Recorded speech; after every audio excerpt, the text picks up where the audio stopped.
রমজানে একটি নামাজের কথা বলবো, শত কষ্ট হলেও এই নামাজটা আপনি ছাড়বেন না, একবার হলেও এই নামাজটা আপনি পড়বেন। নবীজি এই নামাজের এত গুরুত্ব দিতেন, নবীজি বলেছেন জীবনে একবার হলেও তুমি এই নামাজটা পড়বে। এই হাদিসটি ইবনে মাজাহ শরীফের, তিরমিজি শরীফের এবং আবু দাউদ শরীফের 1297 নম্বর হাদিসের মধ্যে এই হাদিসটা বর্ণনা হয়েছে এই নামাজের কথা। নবীজি তার চাচা আব্বাস রাদিয়াল্লাহু তাআলা আনহুকে ডাক দিয়ে বলেন, চাচা আমি আপনাকে এমন একটি নামাজের কথা বলছি, এই নামাজটা আপনি প্রতিদিন একবার হলেও আপনি আদায় করবেন।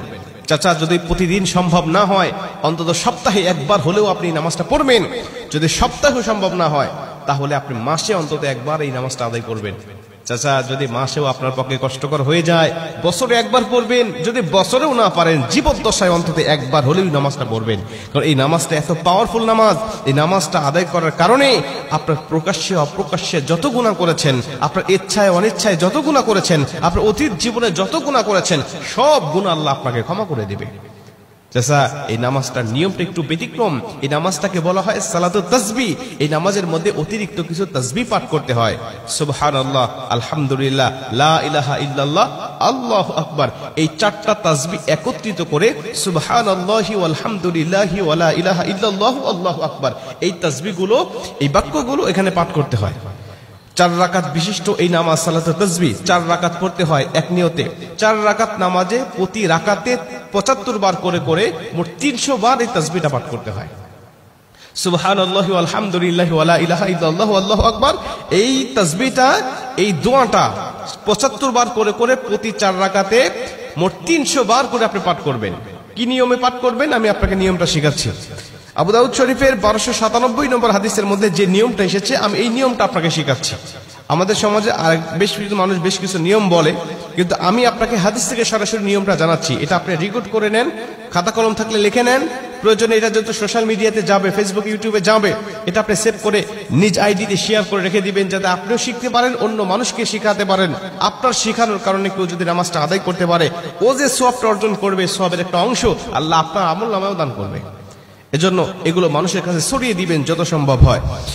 আপনি প্রথমে যখন নামাজটা শুরু করবেন, নিয়ত করবেন নফল নামাজের নিয়ত করে অন্যান্য নামাজে যেভাবে সানা পাঠ করি আপনি সেভাবে সানা পড়বেন।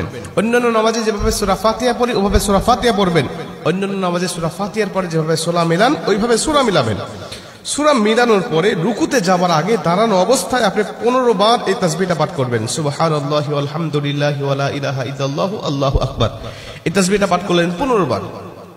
15 বার পাঠ করার পর আপনি রুকুতে চলে গেলেন। রুকুতে গিয়ে রুকুর যে তাসবিহটা আছে, এই তাসবিহটা পাঠ করার পরে সুবহান রাব্বিল আযীম বলার পরে আপনি এই তাসবিহটা আবার পাঠ করবেন 10 বার। সুবহানাল্লাহি ওয়াল হামদুলিল্লাহি ওয়া লা ইলাহা ইল্লাল্লাহু আল্লাহু আকবার, এই 15 বার আর 10 বার 25 বার। এরপরে আপনি রুকুর থেকে উঠে দাঁড়ালেন, দাঁড়ানোর অবস্থায় আপনি আবারও 10 বার পাঠ করবেন। তাহলে হলো 10 আর 25 35 বার।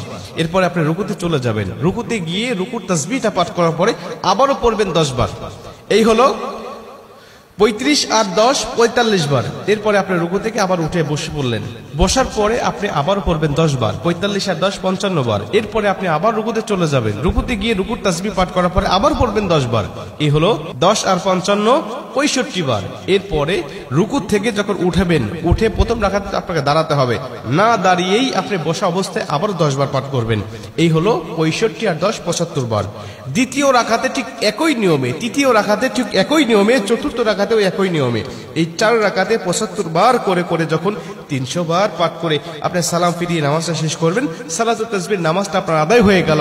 এই নামাজ শেষ করে আল্লাহ পাকের কাছে আপনি দোয়া করবেন, যেভাবে ইচ্ছা চাইবেন আল্লাহ পাক আপনার দোয়াটাকে কবুল করে নেবে।